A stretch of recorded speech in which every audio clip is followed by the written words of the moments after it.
நம்ம வடக்கன் நண்பர்கள் மார்க்கெட்டுக்கு போகணும்னு சொல்லிட்டு ரொம்ப நாளாக யோசிச்சுட்டு இருந்தேங்க.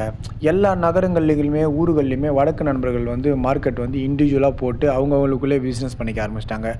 ஆரம்ப காலகட்டத்தில பொதுமக்களாகிய அதாவது தமிழ்நாட்டு மக்கள் வந்து கடை போடுவாங்க. இவங்க வந்து வாங்குவாங்க அப்படின்ற மாதிரி ஆயிடுச்சு இல்லைங்களா? இப்ப இவங்களே வந்து இவங்க ஆளுங்களே மார்க்கெட் போட்டு இவங்களே ஒரு இடத்த வந்து ரெடி பண்ணிடுறாங்க. இவங்க எங்கே இந்த மாதிரி மார்க்கெட் அதிகமாக இருக்குன்னு பார்த்தீங்கன்னா, இண்டஸ்ட்ரியல் ஏரியாவில் தான் ரொம்ப அதிகமாகுது. ஆனால் இப்போ கிராமப்புறங்கள்லேயும் இது ரொம்ப அதிகமாகிடுச்சுன்னு வச்சுங்களேன். நான் வந்து இந்த இடத்த எங்கன்னா அம்பத்தூர் எஸ்டேட்டுன்னு சொல்லுவாங்க. அந்த இடத்துல எடுத்தது. அங்கே வேலை செஞ்சுட்டு சண்டே ஆனால் லீவு கிடைக்கும் இல்லைங்களா? அந்த நேரங்களில் இவங்க வந்து இந்த மாதிரி பொருட்கள் வாங்குறது, கொள்றதுன்னு ஒரு என்டர்டெயின்மெண்ட் பண்ணிகிட்ருக்காங்க. இன்னும் சொல்லப்போனால் நம்மலாம் எப்படி மாலு, பீச் அந்த மாதிரி சுற்றுவோமோ, அந்த மாதிரி இவங்க வந்து இந்த மார்க்கெட்டை என்ஜாய் பண்ணிவிட்டு உள்ளே நடந்துட்டு வந்துட்டு போயிட்டு இருந்தாங்க. பொருட்களை வாங்குறது மட்டும் இல்லாமல் இவங்க என்ன பண்ணிகிட்ருக்காங்கன்னா, அங்கே இருக்கிற சின்ன சின்ன அந்த ஐஸ்கிரீம்ஸு, அதுக்கப்புறம் சின்ன சின்ன திங்ஸ்லாம் இருக்கும் இல்லைங்களா? ஒரு மலிவு விலையில் கிடைக்கிற திங்ஸுங்களாம் இருக்கும். சாப்பிட்ற உணவுப் பொருட்களும் சரி, எல்லாமே இவங்க வாங்குறதுக்கு அந்த இடம் கரெக்டாக அமைஞ்சிருக்கு அவங்களுக்கு. Ambattur bus stand, estate bus ஸ்டாண்டுன்னு சொல்லுவாங்க. அதுக்கு ஆப்போசிட்லேருந்து ஸ்டார்ட் ஆகுதுங்க. ஒரு ஓரமாக ஸ்டார்ட் ஆகுது லென்த்து போயிட்டு லெஃப்ட்டு ஒன்று கட் ஆகுது. அங்கே வந்து எஸ்பிஐ பேங்க் இருக்குதுன்னு நினைக்கிறேன் நியர்பை. அந்த லெஃப்ட்டு கட் பண்ண அப்படின்னா அந்த தெரு ஃபுல்லாக கூட்டம் அதிகமாக இருக்குது. நான் போன நேரம் ஒரு 5லேருந்து ஒரு 6 மணி அந்த நேரத்தில் போனேன். அப்போயே வந்து கூட்டம் அதிகமாக இருந்தது. டைம் ஆக இன்னும் அதிகமாக கூட்டம் வரும் அப்படின்னு சொல்லி அந்த இடத்துல இருந்தவங்களாம் சொல்லியிருந்தாங்க. சரி, ஓகே, நம்ம சும்மா போனால் நல்லா இருக்காதுன்னு சொல்லிட்டு மார்க்கெட்டில் இறங்கி எப்படி இருக்குதுன்னு பார்த்தலாம்னு சொல்லிட்டு மார்க்கெட்டில் இறங்கி பார்த்தேன். ஆரம்பத்திலே லேடிஸ்லாம் இருக்காங்கள்ல, வடக்கு நண்பர்களோட மனைவிகள், அவங்களோட உறவினர்கள்லாம் அவங்களாம் என்ன பண்ணாங்கன்னா ட்ரெஸ்ஸஸ்லாம் எடுத்துகிட்டு இருந்தாங்க. அதுக்கப்புறம் பக்கத்தில் ஒரு கடை இருந்தது. அந்த கடையிலையும் சட்டைங்கள்லாம் போட்டு வச்சுருந்தாங்க. சரி, சும்மா ஒரு பர்பஸ்க்காக கேட்டு பார்க்கலாம் எப்படி சட்டை ரேட்டுன்னு சொல்லிட்டு ஒரு சட்டை எடுத்து பார்த்தேன். குவாலிட்டியாக தான் இருந்தது. ஆனால் சட்டை செகண்ட்ஸா இல்லைனா ஸ்க்ராப்பா அது தெரியல. பட் ஆனால் சட்டை நல்லா இருந்தது பார்க்குறதுக்கு. சட்டை வந்து குவாலிட்டியாக இருந்தது. அப்புறம் ஒரு கையில் அந்த சட்டையை எடுத்துகிட்டு என்ன ஒரு ப்ரைஸ் வரும் அப்படின்னு சொல்லிட்டு அவர்கிட்ட கேட்டேன். அவன் ஹிந்தியில் தான் சொன்னாப்புல. அவரும் 150 ரூபா அப்படின்னாரு. 150 ரூபாவா? பரவாயில்லையே, 150 ரூபாய்க்கு வாங்கலாம் வேணா, சட்டை அப்படின்னாரு. என்ன 2 சட்டை 150 ரூபா? டேய், நல்லா இருக்குதுடா இந்த மேட்ரு. 2 சட்டை 150 ரூபாய்க்கு போட்டு ஜாலியாக சுற்றலாமே அப்படின்னு சொல்லி யோசித்தேன். இன்னும் பேரம் பேசணுன்னா வந்து கம்மியாக கூட தருவாங்க உங்களுக்கு. அந்தளவுக்கு அந்த இடத்துல கம்மியாக இருந்தது. அந்த ஒட்டுமொத்த மார்க்கெட்டில் நான் கவனித்ததில் என்னன்னா, ரொம்ப கம்மியாக தான் பொருட்கள் வாங்குகிறாங்க. அதாவது இந்திக்காரங்களை சொல்கிறேன் நான். விற்கிறவங்களும் இந்திக்காரங்க தான். பொருட்கள் அந்த மாதிரி மலிவு விலையில் விற்கிறதுனால மட்டும்தான் இவங்க இந்த இடத்துல வந்து வாங்குறாங்களா இல்லையா என்னன்னு தெரியல. ஏன்னா ஆப்போசிட்டில் ஒரு இந்த ஷார்ட்ஸு, அந்த இன்னர் வேர்ஸ்லாம் போகிற கடை கூட இருந்தது. அங்கே கிட்ட போய் கேட்டான் அவங்ககிட்ட. அவன் என்ன 25 ரூபா 50 ரூபா அப்படின்னு சொல்லிட்டு இருக்கிறான். என்னடா இது, உண்மையாலுமே நம்ம சென்னையில் தான் இருக்கிறோமா? இந்த மாதிரி எல்லாத்துலேயுமே காஸ்ட்லியாக சொல்லுவாங்க. இது என்னடா இவ்வளோ கம்மியாக வைக்கிறீங்க அப்படின்னு சொல்லிட்டு ஒரே ஆச்சரியமாக இருந்தது பார்க்குறதுக்கு. ஆனால் அவங்களுக்கு வந்து அந்த மார்க்கெட் வந்து ரொம்ப ஒரு காஸ்ட்லியான மார்க்கெட்டு தான் இருக்குது. ஏன்னா இன்றைக்கும் பார்த்தீங்கன்னா வடநாட்டு நண்பர்களுக்கு 8000 10,000 இந்த மாதிரி சம்பளத்தில் தான் இருக்கிறாங்க. அந்த சம்பளத்திலே மிச்சப்படுத்தி காய்கறிகள் வாங்கணும், வீட்டு உபயோகப் பொருட்கள் வாங்கணுன்றப்ப இதெல்லாம் வந்து ஒரு அஃபோர்டபுள் ப்ரைஸில் தான் அவங்க வாங்கிறதுக்கு முயற்சி பண்ணுறாங்க. சின்ன சின்ன பாத்திரங்கள், சின்ன சின்ன பேகு, எல்லாமே அந்த பாத்திரம், அந்த பேகு எல்லாமே ரொம்ப கம்மி விலையில் தான் நம்ம பார்க்க முடிஞ்சுது. அதாவது நான் சொல்கிறது பார்த்தீங்கன்னா, ஒரு 100 ரூபான்றதே அதிகமான காஸ்ட். 100 ரூபா 150 ரூபா தான் அதிகமான காஸ்ட்டே. அதுக்குள்ளே தான் எல்லாமே அங்கே விற்கிறாங்க. இங்கே அதிகமாக விற்றதுலே நான் கவனித்ததில் பார்த்தீங்கன்னா, வெங்காயமும் உருளைக்கிழங்கும் தான் ரொம்ப அதிகமாக விற்கிறாங்க. அதுவும் தெரியலைங்களா, வடநாட்டு நண்பர்கள்னால் சப்பாத்தியும் உருளைக்கிழங்கும் தான் போட்டு அடிச்சு நவுத்துவாங்க. அந்த வெங்காயமும் உருளைக்கிழங்கு மட்டும் ஃப்ரெஷ்ஷாக இருக்குதுங்க. மற்றபடி எல்லா காய்கறிகளும் ஃப்ரெஷ்ஷாலாம் இல்லை. இன்னும் சொல்லப்போனால் ஒரு மூட்டையில் ஒருத்தர் எலுமிச்சம்பழம் கொட்டி வச்சுருந்தாரு. சின்ன சின்ன கூறுலாம் வச்சுருந்தாங்க. அந்த கூறுலாம் 10 ரூபான்னு சொன்னாங்க. ஆனால் அந்த காய்கறிலாம் நான் உத்து கவனிக்கிறப்ப அதில் லைட்டாக ஒரு சின்ன சின்ன அழுகுற தன்மைன்னு சொல்லுவாங்களா, அந்த மாதிரிலாம் இருந்தது. ஒரு வேளை இவங்களுக்கு அந்த விஷயங்கள்லாம் பழகிட்டு இருக்கலாம். மேபி கஷ்டத்தோட விளிம்பில் இருக்கிறதுனால அவங்க இது போதும் விட்றா அப்படின்னு சொல்லிட்டு கூட சாப்பிட்டு அவங்க அடுத்த நகர்வுக்கு போகலாம். ஆனால் இவங்கள பார்த்தா கஷ்டப்பட்டு நம்ம அப்படி இருக்கிறோம் இப்படி இருக்கிறோன்ற ஃபீல் பண்ணுற ஆள் மாதிரி தெரியல. இவங்கள பார்த்தா ஜாலியாக இருக்காங்க, என்டர்டைன்மெண்ட் பண்ணுறாங்க. ஏன்னா வாரத்தில் ஒரு நாள் டைம் கிடைக்கிறப்ப எல்லாம் ஒன்று சேர்றாங்க இல்லைங்களா, அதுவே உங்களுக்கு ஒரு பெரிய ஜாலியாக இருக்கும்னு நினைக்கிறேன் எனக்கு தெரிஞ்சு. இப்போ ஃபஸ்ட்டெல்லாம் நம்ம ஒரு கேமரா எடுத்தாலோ ஏதாவது பேசினா கொண்டாலும் பெருசாக யாரும் ரியாக்ட் பண்ண மாட்டாங்க. இன்றைக்கி நம்ம இன்ஸ்டா 360 கேமரா எடுத்து விஷுவல் காமிக்கலான்னு எடுக்கிறப்ப நிறைய பேர் மூஞ்செல்லாம் மூட ஆரம்பிக்கிறாங்க. எங்கே யூடியூப்பில் வரப்போகிறோம், என்ன வரப்போகிறோன்னு சொல்லிட்டு.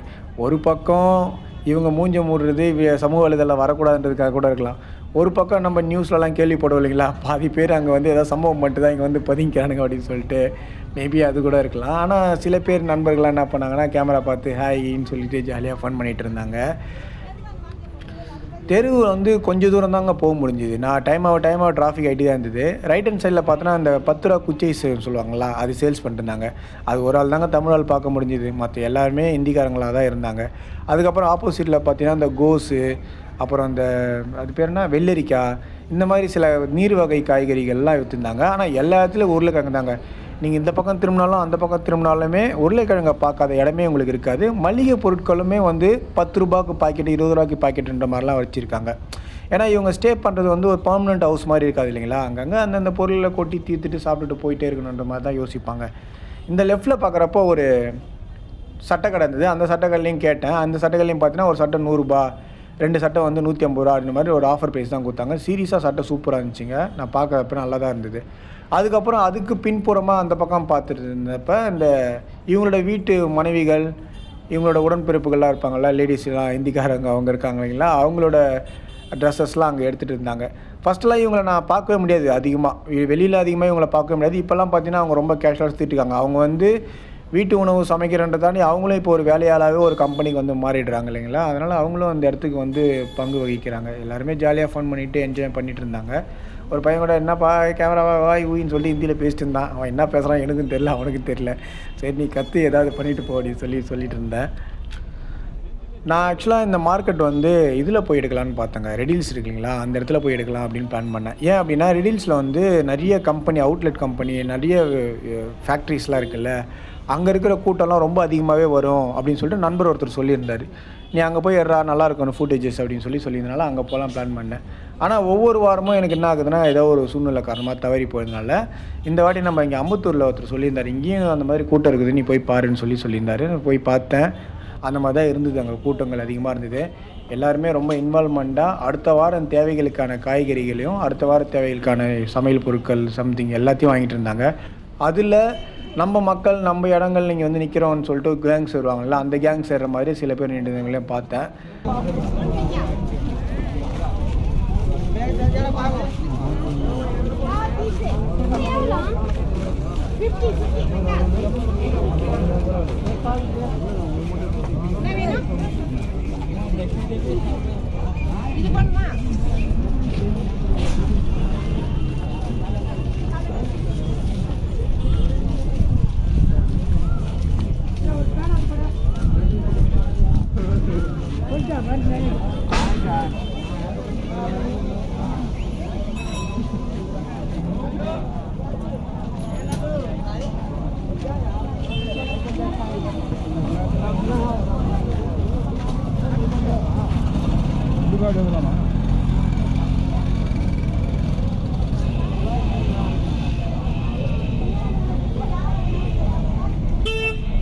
ஒரு பக்கம் இவங்களை பார்த்தா பாவமாகவும் பரிதாபமாக இருந்தாலும் ஒரு பக்கம் இவங்களை பார்த்தா கொஞ்சம் பயமாகவும் தான் இருக்குது. ஏன் அப்படின்னா இங்கே கள்ளிக்குப்பம்னு சொல்லிட்டு அம்பத்தூர் இடம் இருக்குது. அங்கே இந்திக்கார கோயிலும் ஒரு கோயில் ஒன்று இருக்குது. வருஷத்தில் ஒரு நாள் நடக்குது அந்த கோயில்.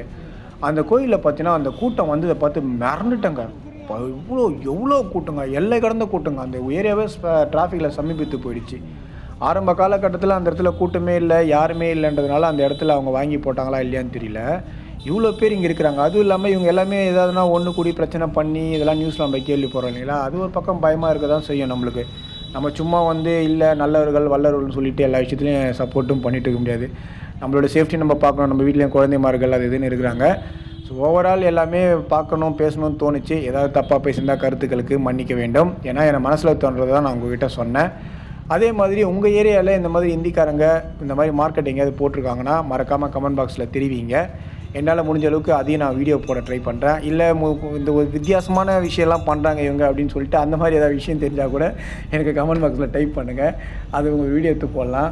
ஏன்னா இவனுக்கு நிறைய சுவாரஸ்யமான விஷயம் நிறைய பண்ணுறாங்க. அது மக்களுக்கு தெரியல. அது ஜாலியாக போடுவோமே, மக்களும் பார்க்கட்டுமே என்ன நடக்குது ஏது நடக்குதுன்னு சொல்லிட்டு உலகத்தில். அதனால் அதெல்லாம் போடலாம் அப்படின்னு சொல்லிட்டு தான் என்னோடய விருப்பம். ஸோ ஓவரால் இந்த வீடியோவை ஃபுல்லாக எடுத்து பேசி முடிச்சாச்சு. கண்டிப்பாக நீங்கள் சப்ஸ்கிரைப் பண்ணி வச்சுங்க. தேங்க்ஸ் ஃபார் வாட்சிங் திஸ் வீடியோ.